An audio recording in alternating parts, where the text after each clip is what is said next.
Hey, Honey Bee Obscura podcast listeners. It's that time of the week. I'm Jim, and I'm here to talk about something to do with plain talk beekeeping. And what's on my mind today is traditional beekeeping. I've got a reason for this. Just give me a minute to get to it. I'm rambling some, but I'm trying to get to a point. In the 8th grade, in what was then called junior high school, I took a shop class. Most of the other fellows in the class made ashtrays, but I was one of those guys who actually tried to build something, and I was completely enamored with the class. I had had an interest in woodworking before that, and indeed, when Dad bought a single-speed Craftsman saber saw, I thought we had just been elevated to a fully equipped shop because everything else was just simple hand tools. So I just loved that class. I built bookcases. I built nightside stands. I really knocked things out. And I pursued that in high school, took other more advanced shop classes. And then as my life progressed, I built a wood shop. I've got it right now, fully equipped. Nice shop, ready to go. Problem is, like beekeeping, no one, not a single soul, no one in my family has any interest in woodworking. And here I am with a lifelong collection of tools that I'll just have to disperse here in the next few years. Would you have called me a traditional woodworker? I built nightside stands. I built everything I could, birdhouses. I repaired things. And I did most of it with old-fashioned Stanley hand tools and hand planes from years ago. So why would it not surprise you that I've got traditional beekeeping on my mind? I'd love to talk to you about that just for a few minutes. I'm Jim Tew. I'm here at Honey Bee Obscura, where we come to you once a week to talk about something to do directly or indirectly with beekeeping. Welcome to Honey Bee Obscura, brought to you by Growing Planet Media, the producers of the Beekeeping Today podcast. Join Jim Tew, your guide through the complexities, the beauty, the fun, and the challenges of managing honeybees. Jim hosts fun and interesting guests who take a deep dive into the intricate world of honeybees. Whether you're a seasoned beekeeper or just getting started, get ready for some plain talk that'll delve into all things honeybees. Now, listeners, I need to clear something up right away. I was a good woodworker, and I built furniture, but I never built sophisticated furniture. I built arts and crafts and Shaker style and early American, but I didn't do French Provincial and some of the other more ornate pieces. I was not qualified to do that. I really had a great time doing it. And for a while, I was just a woodworking nut guy. Somewhere in those years, back at Auburn University, I stumbled into a bee class. I literally stumbled into the class. Maybe I'll tell that story again some other time. And I remember thinking immediately as I was introduced over the period of the first class, that, hey, I can build all this stuff.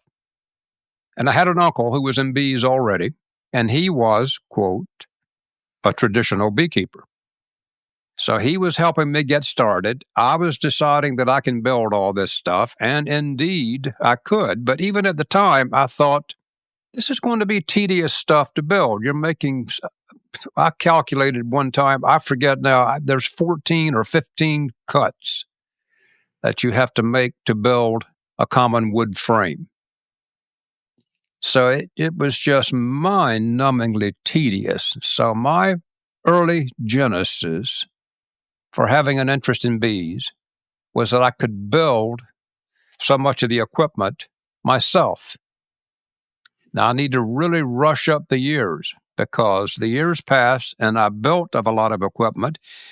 And listeners, do you know that not a single piece of my old equipment remains? It has about a 7-year lifespan, and that equipment did what equipment does. It went away. So out of all the boxes and lids and frames that I built, not a single piece survives to this day. I built those pieces according to what I am temporarily calling traditional beekeeping.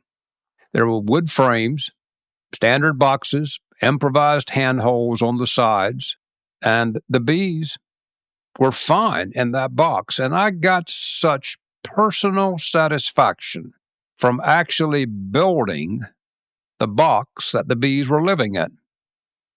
And then later on, when I began to raise queens, there was just no more fulfillment to be had.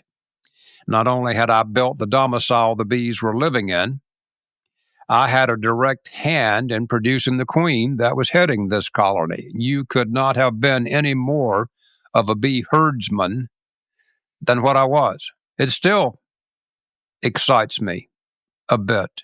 Think about the pleasure, the fulfillment, the satisfaction that I had in being a traditional beekeeper. I'll talk more about it in a minute, but we wired our frames. And I'll talk about this in a minute too. We put in eyelets before we wired those frames. It was something you did in the off months. It was a routine lecture topic that's what you should be doing all winter long, is assembling your equipment and wiring your frames and embedding the foundation and get all this done. That was the correct, accepted way to do it. And then more and more, I watched other kinds of foundation come in. A company named Dadant manufactured a plastic center foundation. Other companies manufactured support pins. Instead of wiring, you clipped a support pin through the end bar holes, and it held the foundation in place. So what had been the only way, that was wiring and embedding foundation, began to drift toward alternatives. And one of the first, as I said, was this plastic center foundation. Then 40, 35 years ago, people went crazy trying to make artificial combs. And so all you do is just open this box, put the frame in, it's all plastic, and the bees fill it. And somewhere along the way, there began to be these foundation inserts. I don't remember the first ones.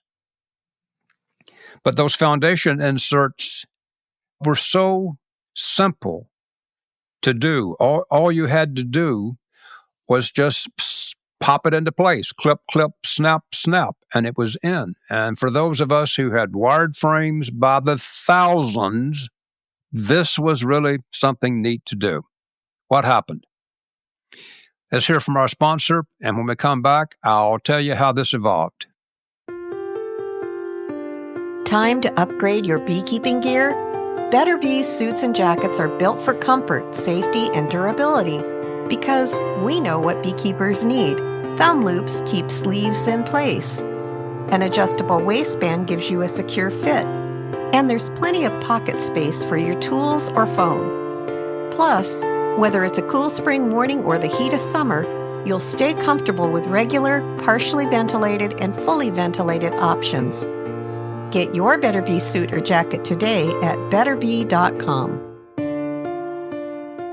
Be patient with me. But after you've gone through the repetitious wiring, working, nailing, gluing, doing all that kind of thing, for hours on end, you have to realize, beekeepers, that is not beekeeping. That's a kind of equipment assembly. It's a kind of woodworking project. You need hammers, and you needed 1.25 inch nails, and you needed to nail through the end bar into the top bar so that the top bar wouldn't snap off when you pulled it out. You needed to wire it just right. It was a lot of work. So these foundation inserts, as they evolved, really became the way to go. What happened to traditional beekeeping, listeners?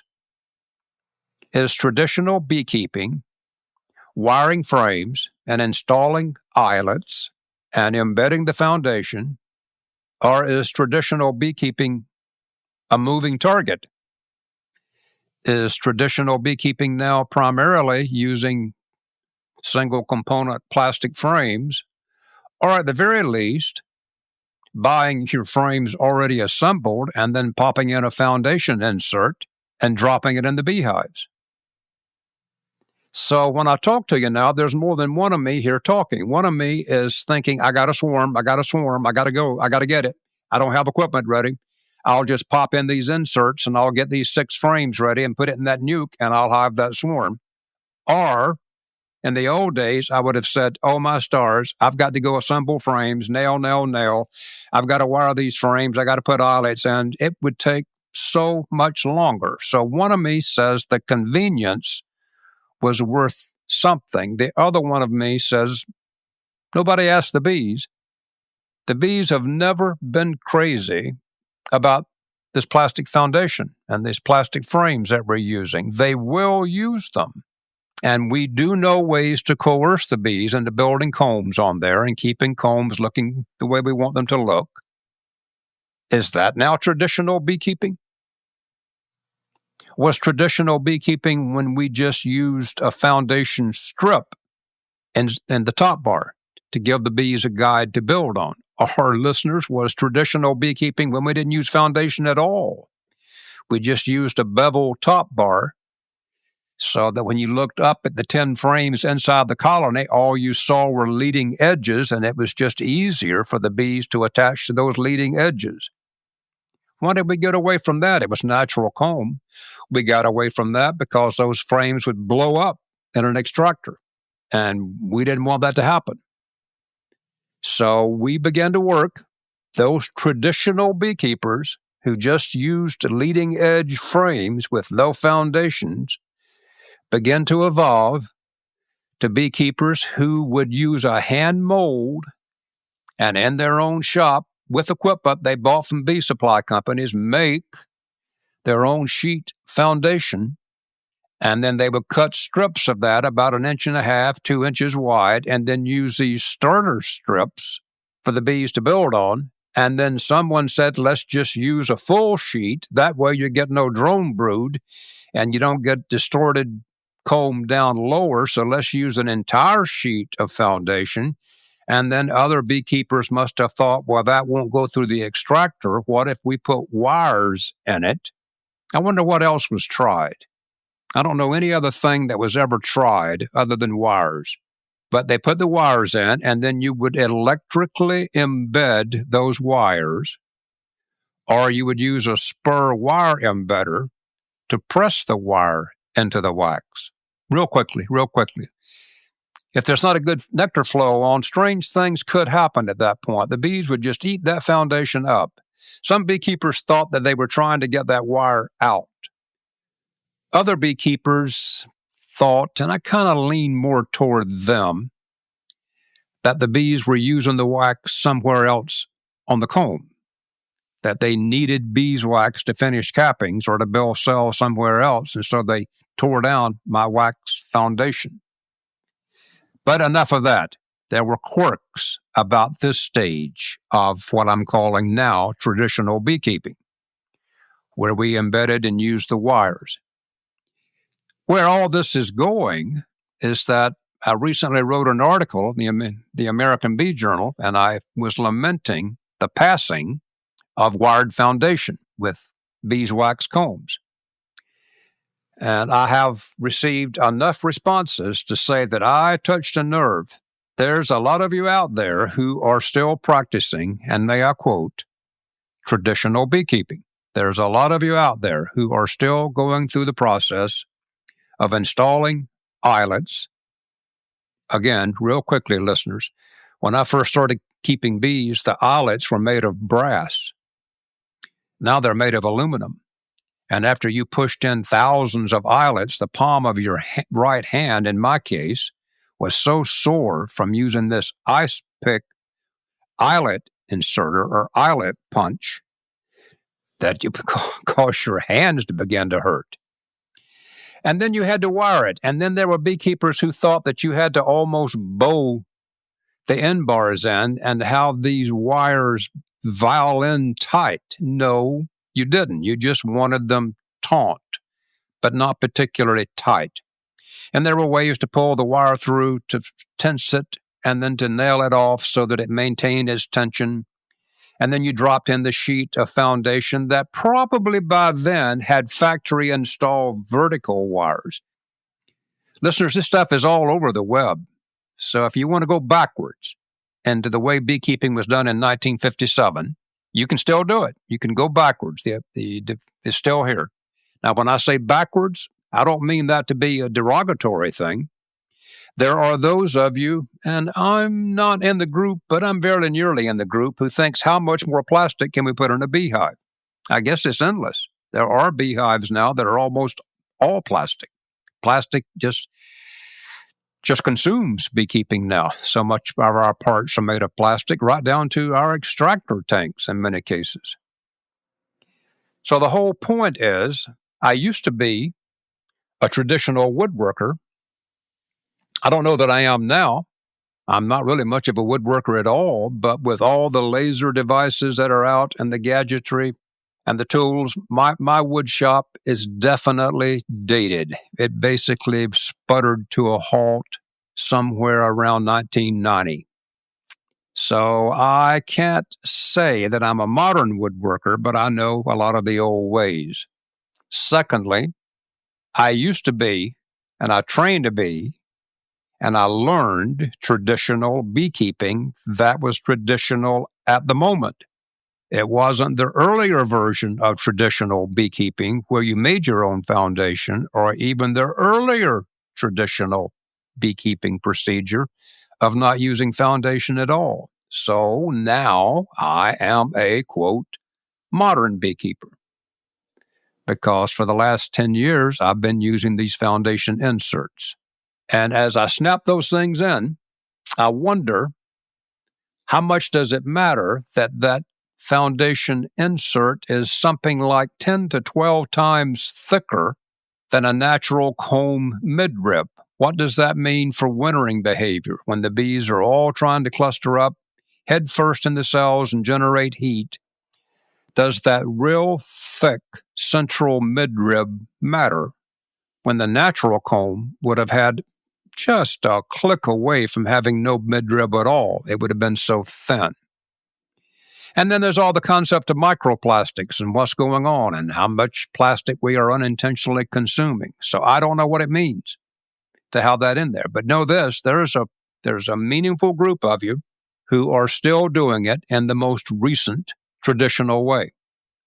You're going through the whole process of wiring and embedding. I must have received 20 letters. I had people asking me not to give up on wired embedded foundation, that it was still what the bees liked the best, and it still gave a comb that would withstand the rigors of the extractor. And for this moment, all the components are still there. And one of the oddest things, Walmart seemingly has a wire embedder for beekeeping that's cheap.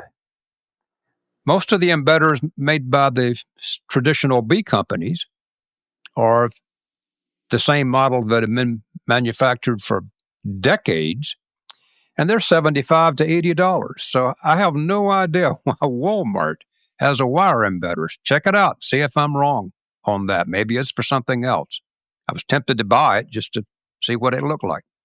So there's a whole group of you that absolutely loves the most recent traditional way, and you have not readily, eagerly embraced the modern uses of plastic foundation and whatever. I bring all this up because if you slept through comb honey production using basswood boxes, you missed your window. That whole technology is now essentially gone. There may be one company still manufacturing scalloped bee-way basswood boxes. So I know, listeners, I know that these things, these products can drop from the catalog and can be gone forever. I saw it happen with comb honey techniques as we all went to plastic devices and clamshell packs and whatever, and we stopped using the traditional basswood boxes. So I know that if enough of you don't buy the old style foundation, it too will pass into oblivion. This is what I've told you. There have always been evolving techniques for putting in some kind of comb guide in our frames, all the way from using nothing up to the modern day procedure for using a single component frame. And everything in the middle is still possible at this time. So if you want the nostalgia, if you want the sense of everything in your hive being natural, then use beeswax foundation with wire supports to give the comb strength when it's being processed. If you are concerned about speed, knocking things out, getting things done, moving on to the next beekeeping issue, then go the fast way. Use foundation inserts. Each technique will push you down a slightly different beekeeping path, but all of those paths end up towards successful beekeeping. So, do what you think's best for you. Right now, the products are available and you can explore. It just makes beekeeping more diverse and enjoyable. I always enjoy talking to you. The time goes by so fast. Thanks for listening to me. This is Jim. Until we can talk again next week. Bye-bye.